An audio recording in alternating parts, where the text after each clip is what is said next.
오늘 학습을 통해 우리는 부여, 고구려, 옥저, 동해, 사만의 경제, 사회 풍속, 제천 행사에 대해 말할 수 있습니다. 자, 학습을 시작해 보도록 하겠습니다.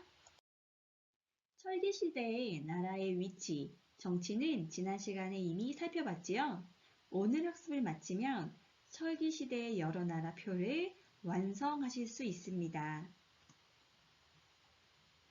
먼저 부여를 살펴보자고요. 부여의 경제는 땅이 척박하여 농사 짓는 것만으로는 부족했어요. 그래서 농사도 절반 짓고 목축도 절반 하는 반농 반목의 경제활동을 했습니다. 농사와 목축을 반반씩 짓게 되는 거예요. 우리 지난 시간에 사출도라는 것을 배웠죠? 이를 통해서 부여에서 목축을 얼마나 중시했었는지를 배웠었어요.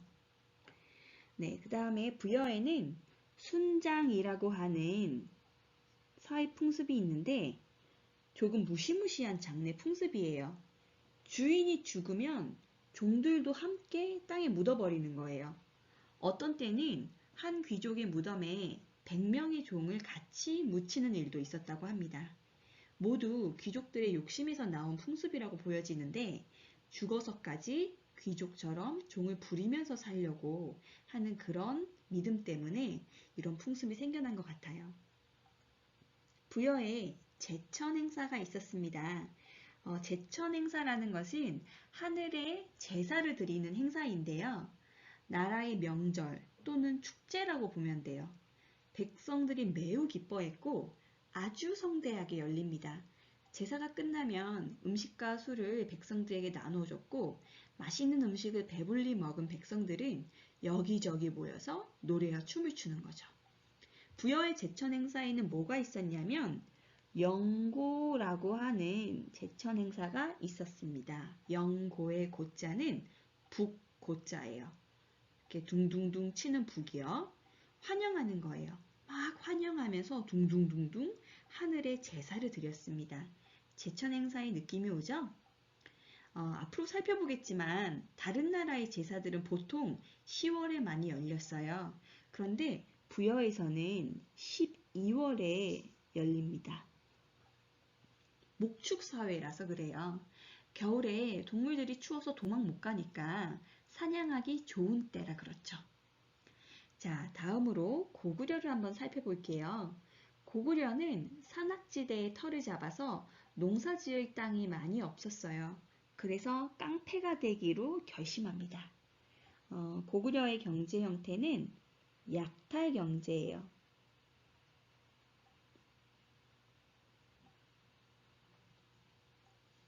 고구려는 지금 산악지대다 보니까 바닷가가 없잖아요.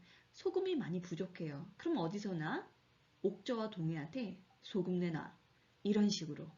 고구려 힘이 세니까 옥저와 동해한테 이렇게 소금을 공납받습니다. 뭐 소금뿐이겠어요? 다양한 식량들도 많이 뺏어왔습니다. 고구려에 굉장히 독특한 결혼 풍습이 있거든요. 서옥제라고 하는 결혼 풍습이 있어요. 이 서옥제는 뭐냐 하면요. 남자가 여자 집에 와서 결혼을 하고 아이를 낳고 그 아이가 어느 정도 클 때까지 여자 집에 계속 머무르는 거예요. 그래서 자신의 노동력을 여자 집에 제공하는 겁니다. 일종의 대리사위제 같은 느낌이죠. 근데 대리사위는 죽을 때까지 처갓집에 있는 거지만 이 서옥제라고 하는 것은 일정 정도 그 아이가 자라면 남자 집으로 다시 간다 그래요. 그래서 장가 간다라는 표현이 이런 데서 나오는 건데 여자 집에 가는 거죠. 옛날 우리나라 전통을 보면은 남자가 여자 집에서 기거하는 경우가 종종 있었어요. 신사임당 같은 경우 이율곡이 왜 외갓집에서 태어났을까요? 남자가 여자 집에 기거했기 때문에 그런 거거든요. 이렇게 기억하시면 되겠습니다. 자, 그 다음 고구려 제천 행사 있습니다. 동맹이라고 하는 제천 행사가 있거든요. 동맹은 10월에 열렸습니다. 굉장히 큰 동굴에서 열렸는데 이곳에서 귀한 불씨를 얻어서 여러 부족에게 나누어 줬다 그러네요. 자, 이번에는 오른쪽으로 한번 넘어가 볼게요. 이렇게 고구려와 부여처럼 좀 빵빵한 나라 옆에 있는 나라들은 힘들었어요. 스트레스를 좀 많이 받았을 겁니다. 옥저와 동계. 이 옥저 같은 경우에는 주업은 농업으로 기름진 바닷가 평야에서 오곡을 생산했고 소금, 해산물 등이 굉장히 풍부했습니다. 생활 조건 참 좋았어요. 그런데 고구려한테 많이 수탈당하다 보니까 발전하지는 못했습니다. 옥저의 제천 행사는 기록이 없어요. 고구려는 10월에 동맹이 열린다고 했죠? 이건 아마 옥저를 탈탈 털어서 하는 축제였을 거예요. 그러다 보니 옥저에서는 안타깝게도 10월에 제사를 지낼 수 없었습니다. 결혼 풍습으로 바로 가볼게요.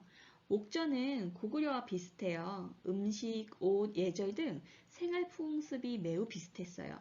하지만 결혼 제도만은 달랐는데 뭐가 있었냐면 바로 민며느리제라는 것이 있었습니다. 이 민며느리제는 서옥제라는 좀 다르게 여자가 아예 남자 집에 어릴 때 가서 거기서 먹여주고 재워주고 키워주는 거예요. 키워준 다음에 비로소 남자가 여자에게 결혼을 요청하는 시스템이었죠. 아무것도 없다. 아직 어리다 라는 뜻이죠. 어렸을 때 그냥 며느리를 삼아버리는 거예요. 고구려가 약탈에 갈 때 소금, 해산물만 가져가는 게 아니에요. 처녀들도 수탈에 갔거든요. 고구려의 첩으로 바쳐지는 것을 예방하기 위해 생겨난 제도라고 생각이 됩니다. 옥저의 민며느리제. 자, 그 다음에 또 재미난 게 있는데 뭐냐 하면 가족 공동 무덤이라는 게 있어요. 옥저에. 가족이 죽으면 시체를 임시로 묻어뒀다가 나중에 그 뼈를 추려서 가족 공동 무덤에 다시 묻는 고유의 장례 풍습이 있었습니다. 이러한 것들도 옥저의 한 풍습이다라는 걸 기억해 주시면 되겠습니다. 다음으로 동해를 살펴볼게요. 동해의 경제활동에서는 특산물을 좀 기억해 주시면 좋겠거든요. 이 특산물을 팔아다가 이익을 남기는 무역을 했죠. 동해에 대표적인 게 뭐가 있냐면 첫 번째로 과하마라는 말이 있었어요. 과일 나무 아래를 지나갈 수 있을 만큼 작은 말이라는 거죠. 그 다음에 반어피, 이게 뭘로 보이세요? 바다 표범입니다. 바다 표범의 가죽을 의미하는 거예요. 그 다음에 단궁, 짧은 활, 짧지만 멀리 나가서 중국까지 소문이 퍼졌다 그래요. 이런 특산물이 있다 정도만 기억하시면 되겠습니다. 결혼 풍습 볼게요. 여긴 아직도 시족 사이처럼 조괴혼이 있었어요. 족외혼. 같은 성, 같은 씨족끼리는 결혼을 하지 않는 거예요. 특히 이 동해에서 꼭 기억하실 게 있는데 그건 바로 책화라는 것입니다. 책화. 이거는 뭐냐 하면 부족마다 산과 하천의 경계로 구역이 정확하게 나뉘어져 있는 거예요. 그래서 함부로 다른 구역에 들어갈 수 없어요. 만약에 그 다른 부족의 영역에 침범을 하게 되면 거기에 대해서 강력한 배상을 묻는 겁니다. 세금이 지는 거예요. 그러니까 부족 간의 영역을 존중해주는 모습을 살펴볼 수 있는 거죠. 책화가 동해에 있다는 것 기억해 주시고요. 동해에는 제천 행사가 있습니다. 그 제천 행사의 이름은 무천이라고 합니다. 무천이라는 것은 하늘을 향한 무당, 이렇게 기억을 해주시면 좋을 것 같은데요. 10월에 열리는 이 무천은요, 하늘에 지내는 제사이며 백성들이 1년 중 가장 즐거운 마음으로 기다리는 잔치였을 것입니다. 자, 마지막으로 사만을 살펴볼게요. 이 사만 같은 경우에는 다른 국가는 다 밭농사 중심이었는데 여기에는 아주 비옥하여 벼농사가 잘 됐습니다. 그래서 저수지도 많이 발달을 했어요. 특히 김해 쪽에 변한이라는 나라, 변한에서는요, 굉장히 많이 수출하는 게 있었거든요. 그게 뭐냐 하면 바로 변한에서는 철이 많이 생산이 됐어요. 엄청나게 많이 생산된 철을 수출하면서 경제활동을 했습니다. 그리고 이 사만에도 기본적으로 제천 행사가 있거든요. 그 제천 행사가 뭐냐 하면 계절제예요. 옆에다 써볼게요. 계절제 2번 있었어요. 5월과 10월에 있었습니다. 이것은 오늘날의 단오와 추석으로 연결이 돼요. 계절제. 특히 이 사만은요, 기억해 두시면 좋을 게 마한이 나중에 백제가 되고요. 진한이 나중에 신라가 되고 변하는 나중에 가야로 연결이 되거든요. 이렇게 여러 나라들이 이 지역에서 역사를 이어가고 있는 모습들을 확인하셨습니다. 이렇게 해서 여러분, 기원전 역사, 70만 역사가 다 끝났습니다. 이제는 21세기, 지금 우리가 살고 있는 게 21세기잖아요.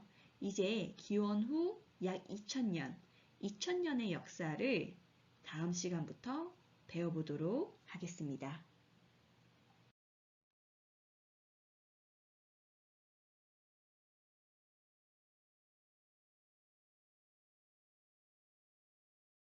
학습하신 여러분, 수고하셨습니다.